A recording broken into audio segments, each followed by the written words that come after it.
We should take in my brother's kid. One day, my husband suddenly said that he would take over their child. He didn't even bother asking for my opinion.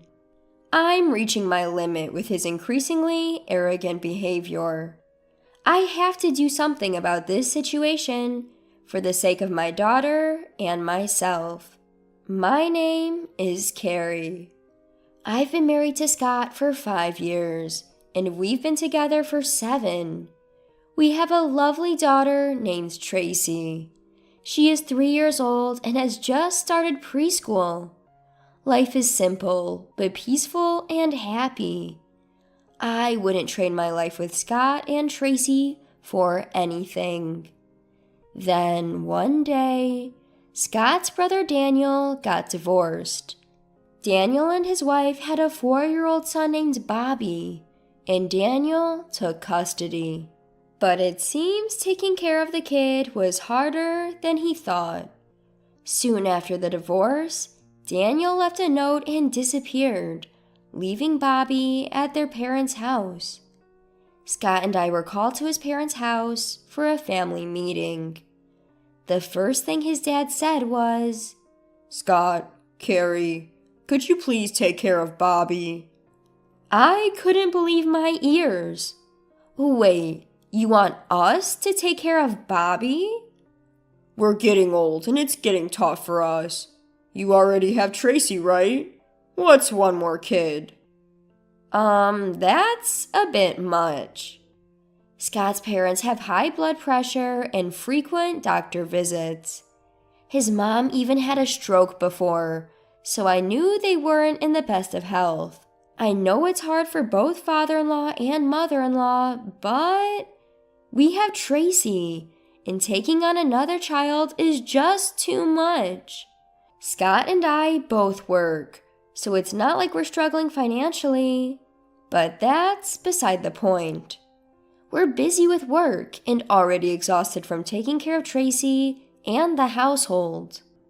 We can't possibly take care of a growing 4-year-old like Bobby. I decided to be upfront and declined right there. I'm sorry, but we can't take Bobby in. We have Tracy and we're both busy with work. His dad wasn't moved by my words and kept pushing. I'm really sorry, we want to help, but we can't. Can't you take him for a while? We can't afford it. I can't, I'm sorry. Then Scott, who had been silent, clicked his tongue and glared at me. Carrie, what's wrong with you? Excuse me? Don't you care what happens to Bobby? Well, your parents could. So you're just gonna dump it all on them? You're the worst. Wait, what? How did this turn into me being the worst person here? I was just saying we can't take in another child because we have our daughter Tracy. Confused by Scott's outburst, I responded, Wait a minute, Scott. Like I said, we have Tracy. So what? Tracy is 3, Bobby is 4. They're practically the same age. Stop making a big deal out of one more kid. One more kid? Do you even understand how hard parenting is? We both work, we can manage. Don't you feel sorry for Bobby? Scott continued to blame me for refusing to take in Bobby. And what's worse, from his tone, it's clear he has no intention of helping out. I'm a parent too, and I do feel sorry for Bobby. But parenting requires a lot of commitment. Scott has never really helped with Tracy or the housework. I've been the one doing everything. If we take in Bobby, I can see it all falling on me. I have to stop this. Look, I can't do it. I can't give Bobby the same love and attention as Tracy. What? He's my brother's kid. How can you say that? Remember what I told you before? Bobby has been towards Tracy. That story again. Yes, there's another reason I don't want to take in Bobby. He's always been clingy with Scott and me because his parents never gave him much attention. That would be fine, but whenever Tracy comes around, Bobby becomes openly hostile. Hey, get lost! Don't come here! Tracy always starts crying at Bobby's words. Stop crying! Go away, you ugly kid! He's thrown toys at her and even pushed her down multiple times. Even if he's just 4, I can't stand how Bobby harms my precious daughter. If we take him in, he'll surely target Tracy again. I have housework and a job. I can't watch them every second. I've tried to explain this to Scott multiple times. I don't have the confidence to care for Bobby properly. I don't want to start something I can't finish. What? Just try harder. He's my brother's kid. He's no different from our own. What are you talking about? They're completely different. I'm already overwhelmed with just Tracy. Scott doesn't lift a finger to help with our own child. He doesn't understand the challenges of parenting, so he can easily say, "Let's take him in." As much as Bobby is family, my daughter is my priority. I can't love him the same way I love Tracy. The love for the child I gave birth to is unparalleled. If I go along with Scott and his parents, I'll regret it. If Bobby treats Tracy coldly and she gets hurt, it's all for nothing. I must avoid making Tracy sad at all costs. Like I said, I can't. If you want to take him in, you take care of him. What's that supposed to mean? We're taking him in so we don't burden my parents. That's final. Got it? Scott probably just wants to look like he's a good son to his parents. In the end, he unilaterally decided we take in Bobby. Something has to change. Feeling this way, I took Tracy and went back to my parents' home. I explained the situation to my mom, who greeted us. So that's what happened. Scott wants to take in Bobby without even listening to me. My mom frowned, clearly concerned. You've mentioned before that Scott doesn't really help with Tracy, right? Yes, exactly. He leaves all the housework and childcare to me. Taking in Bobby would just add to my burden. And on top of that, Bobby has been hostile towards Tracy. Yes, that's why I can't agree to take him in. My mom understands me well, as I often consult her about various issues. She agreed, saying, "Taking in Bobby would only make things harder for you." I spent the night at my parents' home, indulging in their care. The next day, I found a slew of voicemail messages from Scott on my phone. Running off to your parents won't change my mind. Bobby was happy when I said he could come. Don't trample on a child's feelings. You're basically Bobby's mom now. Get back here and take care of the house.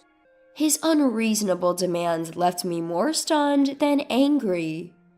Ignoring his messages, I turned off my phone. Scott, reaching his limit, showed up at my parents' home. I can't keep running away. I decided to have a face-to-face conversation with Scott. We asked my parents to leave the room, creating a space for just the two of us. As soon as we were alone, Scott started yelling at me. Hey, apologize to me right now. What? What do you mean, what? Running off to your parents and neglecting the housework for 2 days? Apologize? Why should I? It's absurd that he expects me to do all the housework when we both work. Annoyed by his selfishness, I responded calmly. Do you still not understand why I went back to my parents? It's because you're not listening to me. What? I never thought you'd be so cold. Don't you feel sorry for Bobby? Scott, catching his breath, continued. Bobby is my brother's son. Then let me ask you, you don't even take care of Tracy. Do you really think you can handle Bobby too? Whenever. It'll work out. Bobby is older than Tracy. He can take care of himself. He might even be easier to handle. That's not the point. Bobby pushed Tracy before and couldn't even say sorry. He's not well disciplined. How can you say he'd be easier to handle? I can't do it. You're so stubborn. Scott sighed, looked at me, and said something unbelievable. Listen, you're my wife, and a wife is supposed to obey her husband. That means if I say we're taking care of Bobby, you have a duty to follow. Are you serious? I asked. Of course I am. You just need to listen to me. We're taking Bobby in. End of discussion. Scott slammed the table and glared at me. That was the last straw. I looked him straight in the eyes and said, "Can you stop? Why do I have to obey you just because I'm your wife? I'm not your personal servant, you know." What are you even talking about? The one saying incomprehensible things here is you, Scott. Bobby is just a relative to me right now. If we divorce, he'll be nothing. Do you get that? Wait, what? Scott was clearly shaken by the mention of divorce. Divorce? Why are you bringing that up now? We're not getting a divorce. Why do you get to decide that? That's up to me, isn't it? Don't tell me you think I could never dislike you, because I'm already fed up. You're joking, right? Do I look like I'm joking? I can't take Bobby in, emotionally or otherwise. It's just not possible. Scott finally seemed to grasp the gravity of my refusal. Still, he tried to maintain his composure and said, "Stop it. If we divorce, you're the one who's going to suffer." "Suffer? How?" "You'll be a single mom. Can you raise Tracy on your own?" "I don't see why not." "What?" Scott was dumbfounded by my unexpected answer. Regardless of him, I continued. "I've been silent about this because of your pride, but I actually earn more than you. I have more than enough to raise Tracy on my own." "That can't be." "Plus, if we divorce, I'll move back to my parents' home. They adore Tracy and are much more reliable than someone who doesn't help with housework or childcare." "What the hell is going on?" Scott was stunned, clutching his head in disbelief. Realizing he couldn't win, he clenched his teeth and left without another word. I couldn't help but chuckle at the look on his face. I later found out that Scott had told his parents behind my back. "We'll take Bobby in and Carrie will take care of him." How far will he go to save face? My refusal to take Bobby and my return to my parents' home threw a wrench in his plans. Scott and his parents were in complete disarray. "We can't take Bobby because Carrie went back to her parents. It's impossible." "What are you talking about? We already said we couldn't take him. You were the one who insisted." "That's because Carrie's not here." "Then you take him. You earn enough to support one child, don't you?" "Why should I take him? Send him back to his dad, his real dad," Scott exclaimed. We still had no idea where the brother-in-law was, and his ex-wife was unreachable. In the end, Scott had no choice but to take responsibility for Bobby. As for me, living apart from him made me realize there was no point in staying married. When I finally brought up divorce, Scott seemed to grasp the gravity of the situation. Over the phone, he pleaded, tears in his voice. "I'm sorry. I'll help with the housework and childcare from now on. Let's figure out what to do about Bobby together, okay? Please forgive me." "No, I can't."